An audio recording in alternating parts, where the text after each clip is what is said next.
Ticketmaster. It's a Sabotage. Wait. Oh, hey, segue. Whoa. And you guys don't know, but you do. Hey, Sabotage. So what about Sabotage, Nate? Tell us. You don't know, but now you know. Sabotage is one of the songs that we're choosing for tonight's segment. For all three of us, which band we'd like to see cover the song Sabotage, originally by the Beastie Boys. Masterpiece song. Twan picked this one, and it's just a fantastic song. And we're all going to have our take on who we want to see not only cover the song, but record the song as well. So this isn't just like a one-off live performance. This is an actual recorded track by said artist. So yeah, who wants to go first? Well, we picked what?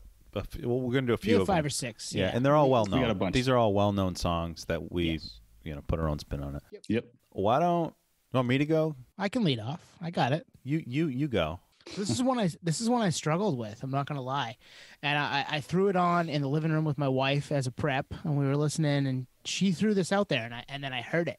It was like, yeah, that actually makes sense. I like what this part can be with this part. Like there was just all of it kind of fit into place for me. So she said Linkin Park, and I was like, damn, that actually makes sense to me. Wow. Chester doing the vocals, not Mike. Mr. Hahn doing kind of the weird like scribble you hear with the guitar in between during the breakdown, the musical portion. And I'm sure that you can hear other stuff too with the the drums will go kind of the way it goes. But you even just Chester and Mr. Hahn would be perfect for this song. Just listening to Chester's vocals on this track would be Mike, pretty cool, I think. So it took me a while to find it, and I was like, yeah, that makes sense. I like that. Let's do this. Yeah, that's a solid pick. Hell yeah. Props to my wife. Yeah, sweet. Well, sometimes you just, like with all these songs, I played them, and I thought, like, it was almost like who first hit me type of thing. So that's probably what happened. And Chester he could belt it out, and he would be great for that. Yeah, no, that's amazing. That did not come to mind at all. But now that I'm thinking of it, like, fuck, dude, now I'm embarrassed by mine. No, don't be. But like, that like opening riff of Faint by Linkin Park. Yep. Mm-hmm. I mean, that could totally fit. They could play around with that and turn it into Sabotage. And they could have pulled the video off too. Those guys would have had fun with the video. Great video. All-time video. One of the all-time music video. Yeah. Which we'll do on another day. We'll do music videos on another day. Yep. Man, what do you got, Twan? Yeah, what you got, Twan? All right. So I've heard heavier covers of this. Like Cancer Bats covered this. Incendiary, our old guest Brendan, they covered this studio version back in the day. So I want to go away from that. I wanted to not go heavy. So I'm going to take us back like 10 years ago. I remember being on YouTube, and I found a cover of a guy in front of his piano covering this song, and in Sabotage, and he flipped it completely on its head, the whole rendition. So when we said we were going to do Sabotage, it brought me back to that guy and how it really worked. So the flow that this guy had, and it's some unknown YouTuber, he goes, can't stand it.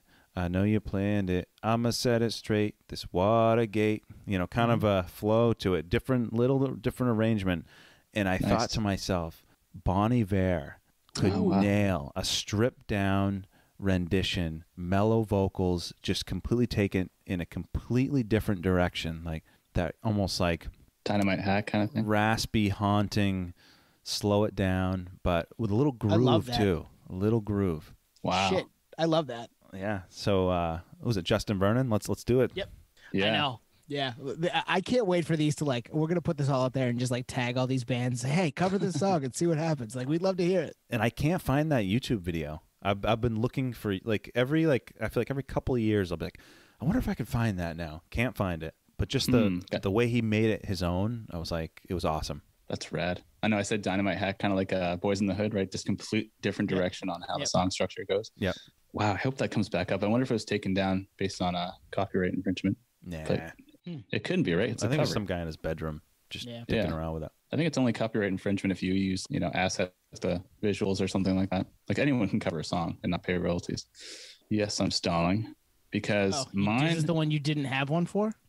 No, I had one for this one and I put it down because this is the first one, like you said, Twan, this is the first thing that came to mind. Nice. And I kind of avoided it and I kind of pondered on it. Like, do I want to change this up? But I'm going to keep it for two reasons.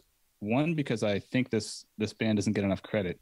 And B, because I think they may have been influenced by them. And, you know, I don't think they're a ripoff. I think they're their own thing. But Korashi would fucking slay this song. Dude. Right? I'm like closing my eyes, like trying to picture it. And... No, I already hear it.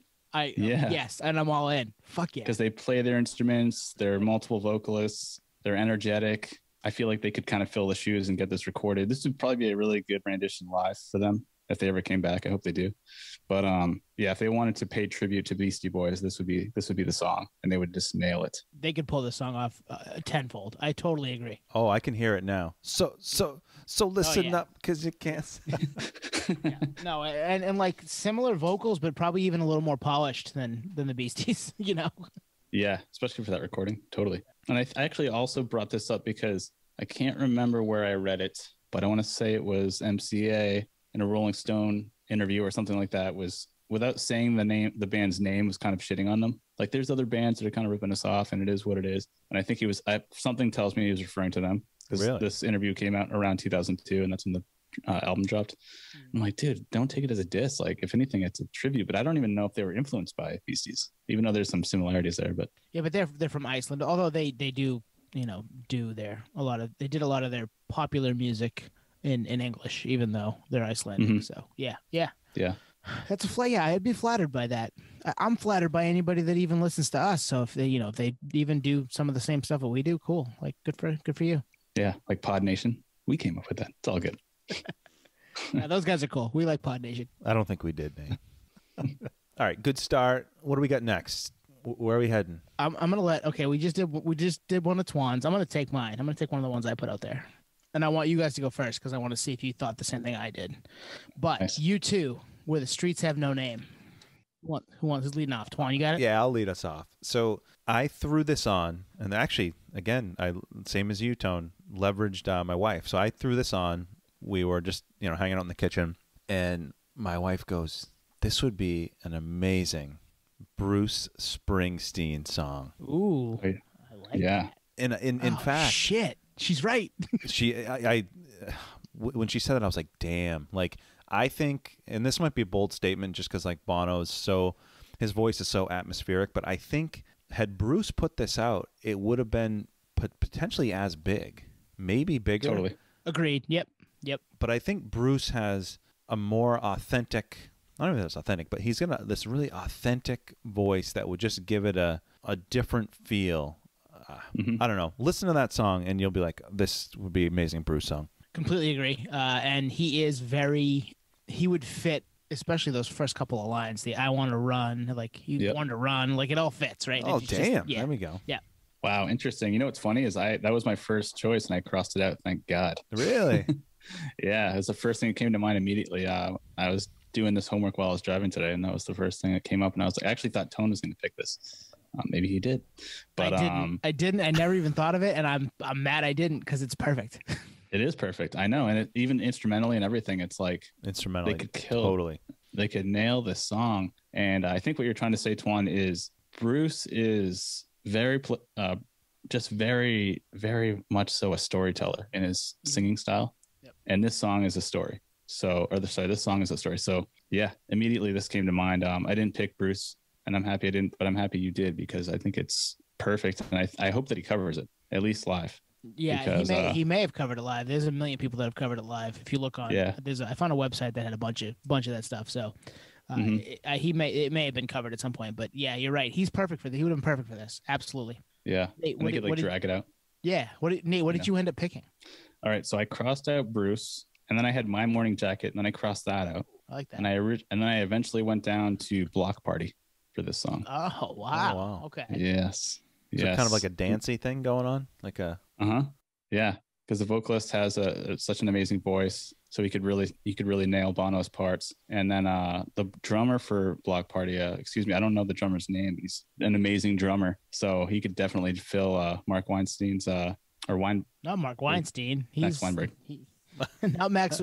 Max Weinberg is Bruce. You're thinking of is it Larry? Oh, sorry. Yep. Yeah, fill the drum parts for that easily. So as soon as I kind of put those two together, I'm like, My Morning Jacket was good. Bruce Springsteen's good, but I think I'm going to stick to Block Party on this one. Good pull. Larry Mullen's the drummer for U2. Okay. Yep. Good pull by Tone. Sorry. Fact checking in real time. Okay, so I was trying to fact check who the drummer for Block Party was, but then you threw out all these other Max Weinberg, and I was like, I don't even know where we are right now. Mark Weinstein. I love it. Yeah, Mark Weinstein. Hey, Mark. Episode 7 guest. Go back and check that out. I love that our podcast sometimes also just is an advertisement for our other podcasts. Always.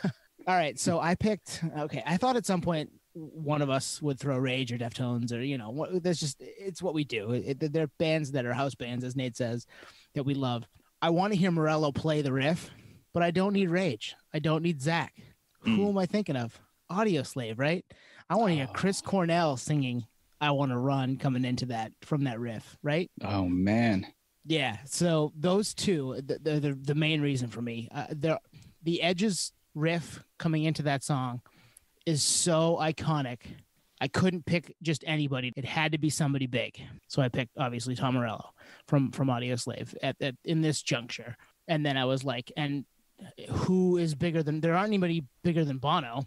So I need to pick somebody equal or close to him, like Bruce. So I went with Audioslave and picked Chris Cornell because I would love to hear his take on it. And I think that would be a fun cover had they ever actually put it. And Chris Cornell loved to do covers. I mean, covered Patience by GNR and a few other big ones. Nothing Compares to You. And yeah, so it would have been really cool to hear his take on this song. That was my had to not do Rage, but throw them in there a little bit. Well, I love that you led with, all right, I want Morello, and it's like, well, Zach, this ain't it for you, dog. And then you go, it's not. Yeah, yeah.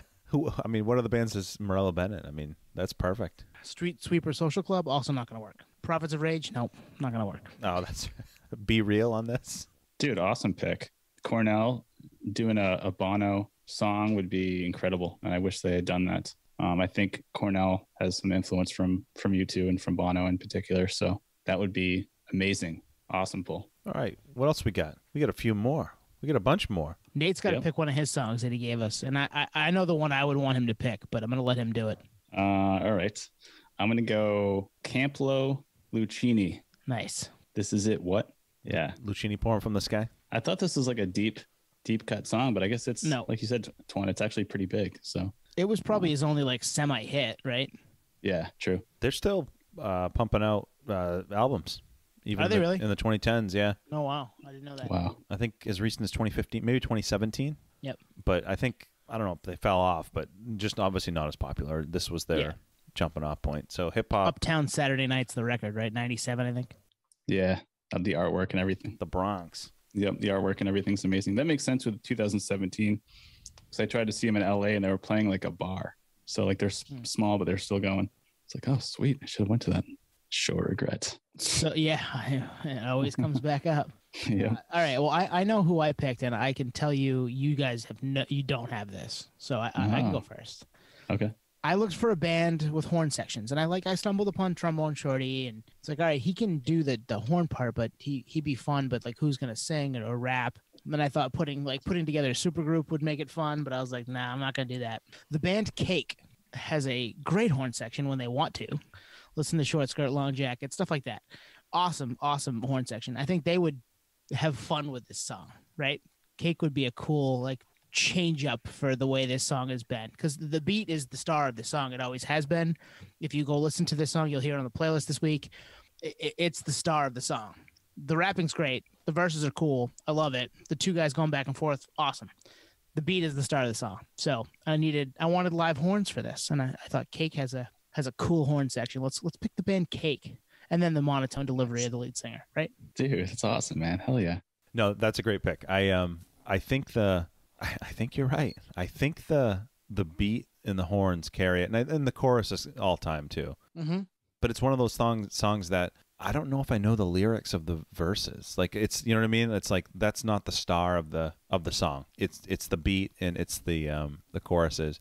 And I actually, you know, sometimes you're thinking and you have these like moments of like something works or whatever, and I just played it back in my head with a Cake vibe on the instrumentals. I can't picture it on the vocals. Maybe I just need to listen to more Cake, but great pick. I wouldn't, you're right. I never would have picked that. I was like, they won't have this. I'm going with this one. I think that would work. And like you said, I don't know the singer for Cake's name, but I think he could pull it off just because, like you said, the instrumentals are going to carry the song anyway. He's just kind of go through like the lines anyway. Might have to trade off with one of the band members on the other verses. So but Cake featuring Drake. Cake and Drake. Yeah. Cake and Drake. Drake Cake. Very monotone. Yeah, Drake's Cakes. Yeah, exactly. Drake's. Talk rapping. We have fun here.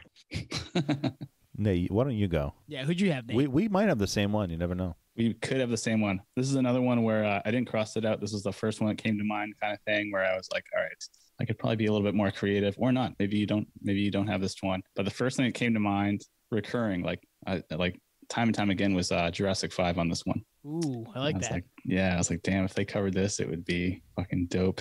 Charlie Tuna doing the other vocalist, kind of deep. What is it called?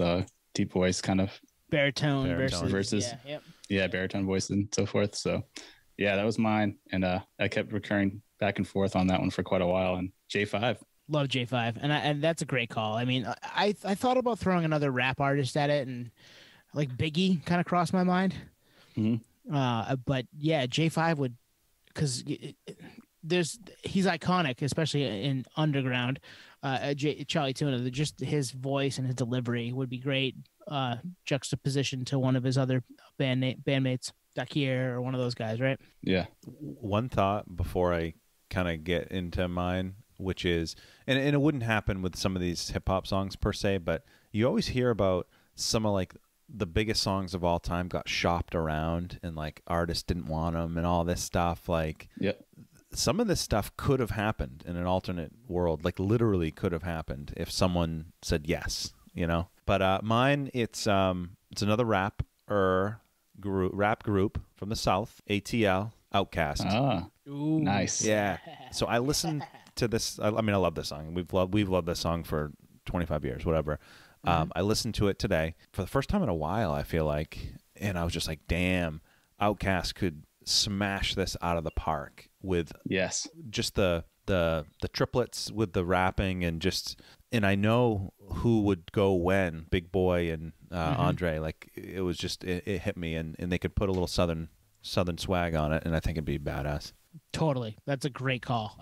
They would, I mean, they knock a lot of things out of the park. Yep, they would knock this one out of the park. Absolutely. Yeah, they would slay this, and it would be such an awesome song to see live by Outkast if they had pulled this off. Could still happen. Yeah, I wonder if they've covered it live. Awesome, man. Is that 3? We got 3 down. 3 down, 3 to go. Ooh, all right. I'm picking the next one. I'm calling it now. Let's go. Blue Oyster Cult, Godzilla. Yes. This is another Nate one, but I like this one, and when he said it, I was like, yeah, I want to hear that one. I want to listen to them do it again. Obviously, it's just a classic, timeless, classic rock song from Blue Oyster Cult. My people, the band that I thought would enjoy covering this would make it their own in their own weird way, as the song is already kind of a little weird for the presentation and the subject matter and whatever. And the noodling on guitar in between things. The Flaming Lips would crush this. Oh my God. Nice. Yes. They would crush this, right? Absolutely.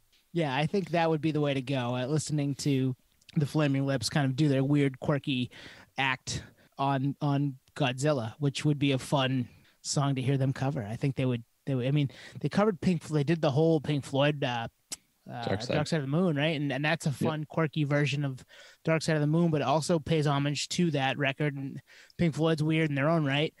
I think they would do really well with this song. Wow, this didn't even come to mind, but Wayne Coyne definitely has a similar vocal range than the guy from Blue Oyster, so that makes sense. And then Steven Drozd, the guitarist for Flaming Lips. I mean, listen to The Wand and then listen to this song. Yep, fucking exactly. Deep drop D guitar. Hell yeah, man. That's awesome. I didn't even think of that. So does the Flaming Lips, did they have a Godzilla theme in their music at all? No.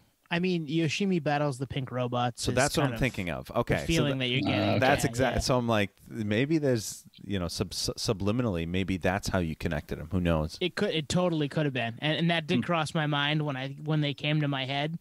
But this is one of those ones, like you guys had I listened to it and that band jumped into my head. Well, this is the one for me. Like this is the one of the times that I was like, that's the band that jumps into my head. Is the Flaming Lips. So it's probably a little subconscious. Yoshimi battles the pink robots. That's awesome. 3 different nerds with 3 different brains. Sometimes we're on the same exact wavelength, but I'm happy that it's not always, because I didn't even think of the Flaming Lips. Which surprises me. I mean, that surprises me a little bit, but I'm glad that you didn't. So who did you have? Yeah. I had a stoner rock band. Ooh. And actually it wasn't the first one that came to mind. First one that came to mind was Monster Magnet, and I crossed it out for The Sword. Ooh, oh, The Sword. Yeah. Yeah. I fucking love The Sword. Listened to a little bit of them. Kind of what I did today is I was driving for work, so I kind of like would listen to the song and just like think of what came to mind and then pump it on Spotify, and then would kind of study it for a second and then be like, either cross it out in my head because I didn't have a way to write it down or whatever, and then either go back because I'm super indecisive or not. And I kind of narrowed it down to The Sword. And after seeing them live, and like their heavy, like super heavy guitars just kept drawing me back to The Sword. And I thought, oh man, if they covered this song, and like I said earlier, recorded this song, it would be badass. It'd be like a movie soundtrack cover kind of thing. So because the sludgy guitars, like that would it would work. Yeah. Yep. When you said The Sword, when you said stoner rock and not the one you think of, my first thought was Queens. My second thought was Clutch. I did not think you were going to pull out The Sword, and Clutch would have been a good one for this. True. Also didn't come to mind, even though Clutch it didn't would come to mind until just now for me. Yeah, Clutch would have been perfect. Yeah. All right, Twan, who'd you have? So I got a confession. I don't think before today, I don't think I'd ever heard this song. That's kind of wild. Never heard it. Nice. Yeah. In fact, when you said it by name, I was like, well, I know Blue Oyster Cult by name, and I'm sure I've heard songs and whatnot, but it was Don't never. Fear the Reaper is the big one you've probably heard. Yeah, it was never kind of my bag, and I obviously missed a different era. Anyway, we were kind of in the same vein, Nate. So I'm listening this through the lens of like not critiquing it, but like I don't have any experience with it, so everything's new to me. So I'm thinking of how I could make it better. Like how would I make this better? And that was kind of the lens I approached this with. So before I even picked the band, I was like, well, damn, the tempo has to be faster. They need to speed up the tempo. Okay. I want sludgier, heavier guitars. I want the tuning of the guitars to be dropped, and I want a party vibe. So I came up with Every Time I Die. Oh, nice. Every ETID song is like fast paced, and Keith Buckley has the singing ish and mostly screaming, but singing ish. And I think he could play on that throughout the song. And I'm like, I got super excited actually thinking of this because I'd love to hear it. But I did like the song. Nice. Kind of that cock rock metalcore thing going. I just, man, I want to hear it. Let's do it. Make it happen. That would be a fun cover. Yeah, they could pull that off for sure.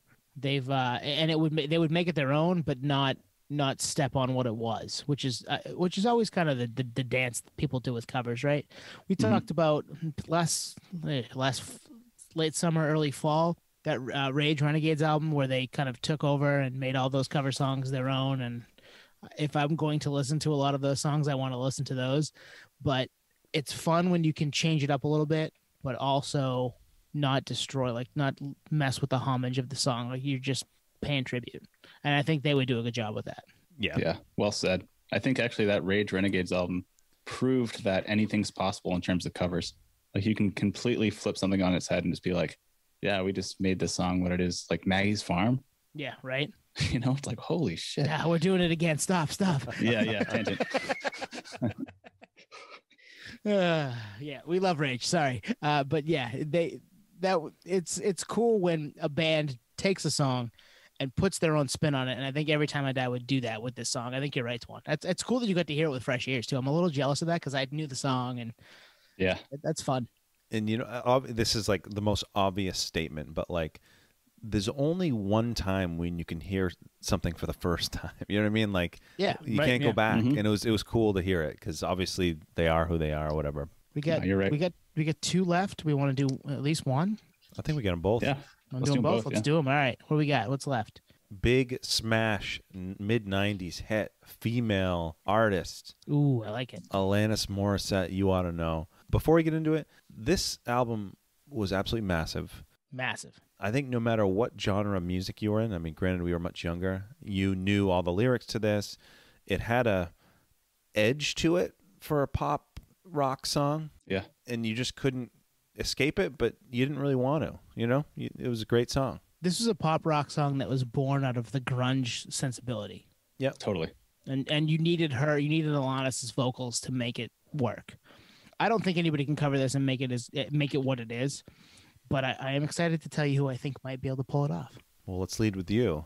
Oh shit! Yeah. Okay, it might be who I have. Very recently, I learned, and I should have known this, being the nerd that I am. We've joked about Taylor Hawkins being the drummer for Alanis Morissette, right? Mm-hmm. That was a thing, and he almost was her drummer versus being the Foo Fighters drummer. Flea played the bass line on this song, and I never paid 2 cents to it listening to the song. I listened to it today, yesterday, whatever, a couple times to try to get a vibe for it, and I thought, man, Flea is really trying to make himself front and center, like he can do, like he will do, and it works for the Chili Peppers. So fuck it, let's just make it a Chili Peppers song. Like I could hear Anthony Kiedis singing this. Obviously, he might change a couple lyrics here and there, but he could even pull off the lyrics the way they are, because he's a little funky and weird when it comes to that stuff anyway. Not saying that they're weird, they're not weird, but the differences in how things are in the song, I think he'd have no issue pulling that off. So it'd be fun to listen to that, and then maybe throw in just a tiny little Frusciante solo somewhere. Oh man, just cause, right? So yeah, Chili Peppers. I made this a Chili Pepper song. Hell yeah! At first, I didn't get it, and the more I'm thinking about it in real time, I actually agree. Yeah, this would be fucking rad by the Chili Peppers, definitely. And Kiedis could pull it off for sure. So like in Under the Bridge, it's like Kiedis is front and center. Well, I almost picture that with how that song, how You Ought to Know starts. Like, you know, like he can do that, obviously. Yep. And the song's halfway there with Flea already slapping the bass. The bass line doesn't even need to change. You might just turn him up a little bit. I'm trying to picture Kiedis on the choruses. It's a monster chorus. Yeah. It is. Yeah, that might be the hardest part, but at the same time, he's pulled off monster choruses in the past. I would like to hear it. I think they would have fun with this. And Flea, you just turn Flea up a little bit, and maybe lead with him versus leading with the guitar. Yeah. And have him be kind of more front and center and make it a little more Chili Peppers sounding. It might be a fun little romp. Dude, the more I think about it, the more it works, because the breakdown when Alanis Morissette, I don't know the words verbatim, but she's kind of like almost like rhyming, and that's like a Kiedis like hip hop rhyme thing. Yeah, exactly. Yeah. I wish I knew the line for sure, but the way that you something he can pull that off. Yep. Yeah. Wow, nice. I guess Flea was kind of a good shoe-in, but this didn't come to mind. But now that the more I think about it, I'm like, I actually hope that they cover the song now. I'll shoot it over to Flea on Twitter. We'll see what happens. Anything's possible. Shoot or shoot, right? That's our tagline. Totally. Oh man. I mean, this is the funnest part. Is I'm going through each part of that song, and I'm trying to put in who the artists were giving into that spot. Hell yeah. And like you guys having your own ones, like me having to try to figure that out in my head in the moment. Yeah. I love that shit. It's great. Yeah, you're right. I said, I think I introed what nerdery is when we were on the Trawl cast and said it's a tangible thing. And this actually proves that it's not a tangible thing. Nerdery is literally like anything that's super geeky that has relation to music. And this is like us, like we love in it. Real time. Yeah. Like putting our like finger between our glasses and trying to like geek out on this super scientifically. All right, Twan, so who'd you have? All right, so this one, I feel like it's so obvious that I think they would knock it out of the park, and in fact, I'm surprised you guys didn't pick them, and in fact, Nate might. Smashing Pumpkins. Yep. Ooh, Bilko. Nice. He can nail the monster chorus. If you think about that kind of whispery, cryptic way she starts the song, he does that. Yep. But like when I was listening to this today, I was like very specific parts where I was like, I think Bilko would actually make this sound better in some spots. Mm-hmm. Yep. Totally. And same era too, you know, the whole mid-90s thing. Did you guys think of them when you're doing this exercise? To be honest, it did come to mind. I didn't write it down, but it was one of the, I don't know, cluster of bands that came to mind at first. But I didn't choose it. And it wasn't even because I thought someone was going to choose it. There was just so many, like this is one of the songs out of all our lists that like I had so many things coming to my head at the same time that I was like, shit, I had to like almost like distill it a little bit more, you know? But now that you mention it, and the more I think about it, like you said, in real time, in terms of song progression and how Billy sings, it's like, oh shit, they would nail this. He could nail this and it would be amazing because the backing instrumentals for the Smashing Pumpkins are also like, just super professional musicians and can just nail the parts. Yep. Mm-hmm. They were a band that I was, in looking at our list of songs tonight, they popped into my head for a lot of them. And I didn't end up settling on them for anything in particular, but could have pulled off many of the songs that we picked tonight. This being probably one of the front runners. But yeah, no, I didn't fully see it, but hearing you explain it, the way he sings, the way he kind of can change, octaves and be quiet and then kill a chorus that's big and loud. Yeah, this would be perfect. They would be perfect for this. Yeah. Awesome pull on that one, man. All right, Nate, what you got? What do I got? All right, well, here's the deal. All right, I thought that we were choosing people that were alive and not deceased, so I had one that nobody ever told you that you didn't. I mean, come on. I know there was no rules. I know there was no rules. We make our own rules. We make the rules, Nate. Come on now. That's true, but for some reason in my head I thought it was alive only. So I keep mentioning all these honorable mentions that I crossed out. So my first pick, after, like I said, distilling it multiple times, was Janice Joplin, thinking she could fucking slay this song. Yeah, yep. And last minute, I crossed it out, literally like in the last 10 minutes before I jumped on, crossed it out for Brody Dalle from the Distillers. Nice.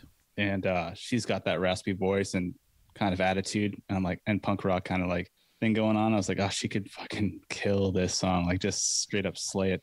And her band, the Distillers, are also super talented. And so, yeah, I kind of brought it down to this one. And I kind of went back and forth from this and a few others too. Like I said, this one in particular, I just had so many things coming to mind. But I eventually kind of narrowed it down to Brody and thought, man, if she ever covers this, it'll not only like be well received in terms of her, I don't know, her diction, but just her background. She's been through a lot. She just went through a divorce. This would be like a perfect time for her to cover the song and put it out there. So, yeah. She could pull that off. Yeah, for sure. She could pull that off. And she's got, kind of the punk thing going on. And it would be a different spin. It would have just as much attitude, if not more. But with, I'm not going to say a modern twist to it, but probably more of an edge. It'd be less grungy and a little more punky. Because grunge has some punk roots, obviously, but it was like slowed down, and this would be probably a little more sped up with Brody doing it. Totally. I was going to say higher tempo or faster tempo for sure. I'm surprised nobody picked Kevin from The Office. I thought about that. What about Dave Coulier? What about Dave Coulier from Full House, yes. Jesse and the Rippers. Yeah, Jesse and the Rippers. Yeah, we're really getting deep on the nerdery right here. All right, man. We got one more, right? Yep. Snoop D-O double jizzle. Yep. Gin and juice. Who's leading off? I'll start us off. With this one. Sorry, Twan's got it. Go ahead. Twan's got it. All right. So one of the bands I liked in the early 2000s, Hot Rod Circuit, they're kind of Jimmy Eat World-ish in that scene. They covered this for was it Punk Goes Crunk album, or it was one of those pop goes punk type of things. Yeah. And it didn't work. It was bad. So I wanted to go away from that style. And I was just thinking, hey, you need someone with confidence. You need someone, because I mean, Snoop, he's Snoop. He's like, I'm here, like I'm Snoop D-O double G, whatever. Yeah. So I was thinking either another rapper or someone that is kind of someone in the rock or metal space. Yep. So I was thinking, you guys are gonna think it's a cop out. Rage. Go with Rage. Oh, nice. Just someone, if anybody would do it. Yeah, just someone with confidence that has, because if you're not going to go rapper, you got to go someone that can kind of pull off the rap. Yep. In a band. So think about that. Like, oh man, nice. Yeah, I it's always kind of like the cheat code and whatnot, and it's not though. This is like solid because now I'm thinking about it in real time. I'm like breaking it down in my head. He would nail it. Oh, totally. And the music would be on point too. I mean, it would work. They would make it their own. And I mean, you're right. It's a cheat code. The Rage Against the Machine answers all of these questions if we want them to. Totally. Like, what's the answer? Rage Against the Machine. What's the question? Who cares? Like that's how things go here at the Podioslavepodcast sometimes. Well, it's funny. Like you already brought up Renegades, and it's like this is.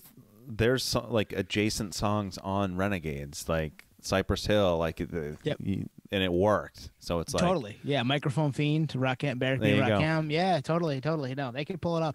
And as I think Killer Mike and LP said about Zach De La Roca, hey, you guys are lucky that he didn't go in the hip hop game because he'd have killed everybody there too. Like that, he's just that good at that stuff. So yeah, it would have totally. I mean, they could kill Jen and Juice if they wanted to, and they probably, maybe someday they will. Who knows? Oh man, I keep thinking about it in real time. Like the percussion, or sorry, the rhythm section for this from Rage would just slay. Yeah, it would just be fucking insanity. Oh man, didn't come to mind. But to channel you, Nate, my kind of second backup pick was going to go kind of in an opposite direction, more of a singer-songwriter style, but I couldn't pinpoint someone who I'd want. I got a couple. Yeah, I got like 4. Oh damn, that's the kind of the road I went. Are you segueing? I am segueing to my pick, yes, because we can talk about Rage all night, and we will at some point. The whole episode will be about Rage. It'll happen. We just have been, we're biding our time. We'll get there in year 3. But yeah, no, I picked a singer-songwriter-esque. I have a couple written down here, and honestly, you guys familiar with the Sturgill Simpson cover of the Nirvana song? Oh, which one is it? In Bloom, probably. Yeah, In Bloom. Yep. Nice. You familiar with that one? Yeah. The cover, no.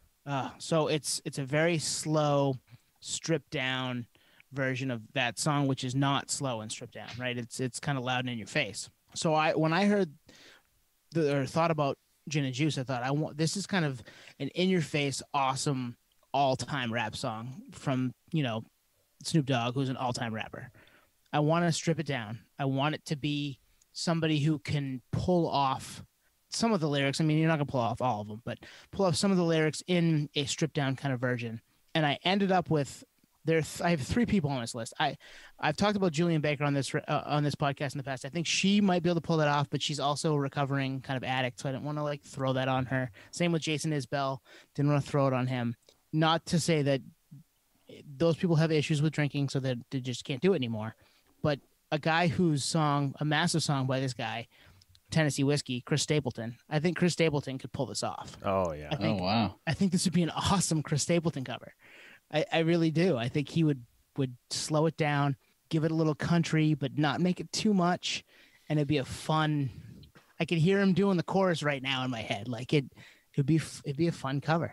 Monster voice, soulful voice. Totally. Takes over the song. It'd be interesting how he would handle the verses, though. Some of them would be tough, and some of them he'd probably change a little bit just to make it work. Slow? Did you say slow it down? Oh yeah, 100%. Yeah. Yep. I'm picturing it in my head. And any of those people I mentioned could do it. I think Julian Baker could do a great job with it. I think Jason Isbell would do an awesome job with it. I just don't know that it's something they want to do. Yeah. Yeah. Wow. So we're going all over the map. All day, man. That's what we do. So to reel it back then, I guess, because this one isn't all over the map. This is another rapper. First one that came to mind. And I didn't cross this one out. I figured this was a good fit if it was going to be another rap artist, at least. T.I., I feel like, would be able to pull this off with his flow and his kind of like soft-spoken style. And I don't think any other rapper has done Gin and Juice, right? Or am I wrong? I couldn't find a ton out there. I'm sure people have covered it, but I couldn't find a ton out there studio-wise. There's a few covers out there, but I don't think from rappers. Oh, okay. So yeah, T.I., also known as Tip, I feel like could pull off Gin and Juice pretty well. Not super far off in terms of like cadence, right? And just overall style. Well, no, I guess it is a different style altogether, but he's got that just smooth style of rapping, right? So yeah, he's like Atlanta, right? Yeah. Southern, yeah. So yeah, T.I. Tip could pull off Gin and Juice. I'm trying to think of how this would work with a less West Coast, more Southern thing, and I can't. Yeah, I'd have to listen to Gin and Juice again. Instead of you can have whatever you like, it's with so much. Oh yeah, he can pull it off. Yeah, with so much going on the LBC. Drama, so much drama in the LBC. So yeah, kind of hard being Snoop D-O double G. I used to say it's kind of hard being Tone D-O double G, but no one liked that. So. There's so much trouble in the ATL. Yeah, he could pull it off. I think you're right. I mean, he's a talented rapper. He's a talented musician. He could definitely pull this off. Yeah. Have you guys heard of Richard Cheese? Yes, and he's covered a lot of the songs we did tonight. Yeah. Oh, really? He does like the cabaret, crooner, jazzy covers, and he does cover this Gin and Juice. Oh wow, nice. He covers Slipknot's "People Equal Shit." Nice. Which Good is job. it's amazing. Check that out. Pull up if you're listening. Pull up Spotify. Look up artist Richard Cheese and check out his "People Equal Shit" cover. If you get listening to this episode and it's a couple days after it dropped, I mean it'll probably be on our playlist too. So go check out our playlist. Plugs, all the plugs every day. I'm just getting that guy's name. I assume that's not his real name. I think it's not his. I'm just kidding. It's a joke. Good deciphering, Twan. Just like take off your pants and jacket. I'm like, did you just figure it out? I was 10 years late to the party. The Dan Band covered it too, or one of the songs we did tonight. But yeah, they're another one that would be fun to just have around. The Dan Band, they're in like Old School and The Hangover. They do like funny, jokey takes on popular songs. Oh, okay. You've never heard of the Dan Band? Oh man, check out the Dan Band. They're fun. There was a band that used to come to up here in California, Belly Up, all the time, and it was called the Dan Band, but it was Gary Sinise, the actor. Oh, okay. And it was called the Dan Band. Yeah, different. Different Dan Band. Yeah, definitely a different. And we're off the rails finally. All right. Yeah. I want to hear the Dan Band's cover of Candy Shop. Oh yeah, that's a good one. Yeah, that'll be. We'll close the playlist with the Dan Band's cover of Candy Shop. We put it at the end of this episode, but we don't have the rights, so sorry. Yeah, we tried. You know what I'll do? If you're on the YouTube, if you're watching this on the YouTube, you can click on it. I'm gonna put it right up at the top of the card. You'll see it. Here's the Dan Band's Candy Shop. Just click on it right now. Man, that was a great segment idea, Tone. That was fun. Yeah. I enjoyed that. Yeah. And again, repeatable. We got some more in the arsenal for that one. Plenty of songs. Plenty of songs. Yeah, anytime there's nerd homework like this, it's at first I'm always like, can't we do better? And then I'm like, oh wait, no, this is actually amazing. And like the more I get into it, I'm like, this is actually the best segment of all time. It's like super nerdy. And that's all I care about is just nerdy. Yeah, we always find a way to make it our own and joke about it and laugh about it and have fun with it. And hey, we just threw out 6 songs with 18 different ways to cover them. What do you guys think? Like, we'd love to hear what you guys have to think about it. So hit us up on the socials at Podioslave on Twitter and Instagram. Email us at Podioslavepodcast@gmail.com. We're on Reddit. Check us out there. We're on YouTube. Check us out there. We're everywhere. Like, if you didn't hear one of the bands that you think could kill one of these songs, let us know. I want to hear about it. Like, we'll tweet it at everybody. We'll try to get somebody to cover it. Like, I want to turn one of these into a real thing. That would be an ultimate goal for me. It'd be just badass. So hit us up on those socials. Yeah, you'll have fun with it. Heads up. You'll definitely have fun with it because once you get going, you'll be like, all right, this either works or it doesn't. And if it works, it's like, damn, this could be better than the original. So, yeah, good stuff, guys. We want to wrap it for this one? Yeah, it's a good spot. I agree. Awesome, guys. Cheers, everyone. Peace, podheads. See you next week. Bye, guys.